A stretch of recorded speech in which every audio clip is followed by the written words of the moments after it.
Newsmax. Brianna McGinty does not think that should happen. She wrote an op-ed and is joining us now to talk about this op-ed appearing in the Star Tribune. Brianna, good morning. Thanks so much for being with us. We appreciate your time. Having me. I read your op-ed here. It's it's very well written. Your article focuses on the $8 million in cuts to the Minneapolis Police Department specifically. But what does that mean for the city and the state as well, because other towns in the state are following suit now as well? Yeah, I was just kind of looking into it, and yesterday they actually said that they weren't going to cut as many police, which is kind of really awesome. So the budget went to move $8 million to other services, and those other services fund mental health crisis teams. They're teaching the dispatch to assess mental health calls and other employees to handle theft and property damage reports. And I just think that with those kinds of things, there needs to be a lot of education that the police are going through with their own procedural justice unit. And to cut $8 million is a lot of money for people, that want to rebuild that trust in their community and rebuild that respect. And with cutting $8 million, that seems like a very hard, manageable task to complete, because there's already 425,000 people in the city of Minneapolis and 700 officers to, answer 911 calls is already a pleading task. So I really think that, while those programs are really awesome and they'll really, assist, I think that there could be money allocated into other things with helping both of those agendas get met. I want to go back to the month of May when these riots, and they're riots, they weren't protests. Protest by definition is peaceful. These were riots. The precinct that I want to talk about is one that your father and your girlfriend actually worked in, your dad specifically.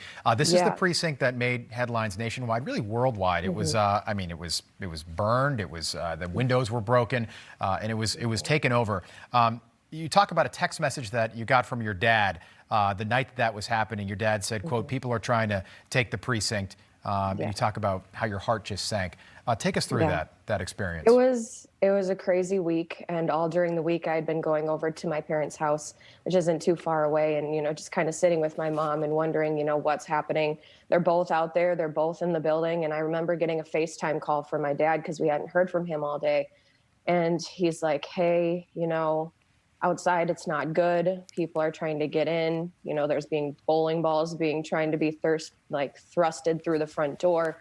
I just want you guys to know how much I love you and how much you mean to me." And I'm like, holy moly, how is this really as bad? I had no idea the depth. We're trying to stay off social media because they were, fueling that fire a little bit too much for what me and my mom were capable of watching. And just to hear him say that was heartbreaking. And so, my heart's racing all night. You see the news feed, we finally started watching it, and to watch a building that they loved going to burning really kind of puts a really sad place in my heart that we had watched that happen.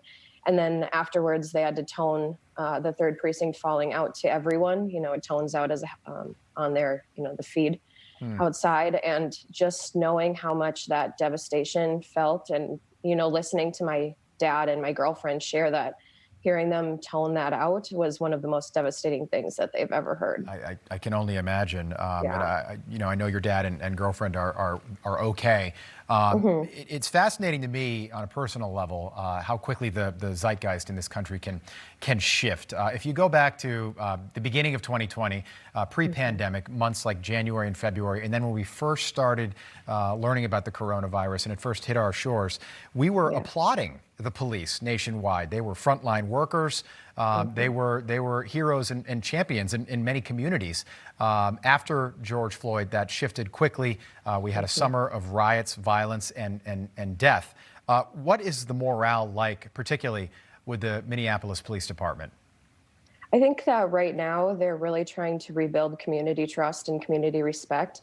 And I think within the police department, the officers that are left are really, becoming a better police department, working together. They're answering 911 calls. They're educating themselves on these different things that have been coming into, the news and other things. I think their morale could be better, but then hearing that your city council, the people that, you're supposed to put your leadership trust in, and it's just hard to hear them say, let's keep dismantle and defund. Because even yesterday, an article came out that said a couple of the city council members are still behind dismantling the police after they already passed their kind of budget cut stuff. So it's hard to, keep hearing, I think, that you're not wanted and you're not wanted, because even as us, us people would even become hurt hearing all the time, you're not worth it. You're not, your job is something that can easily be, pushed to the side. We want to dismantle you. We want to completely defund you. It's just hard to hear over and over again that your city council leaders don't have any trust in your kind of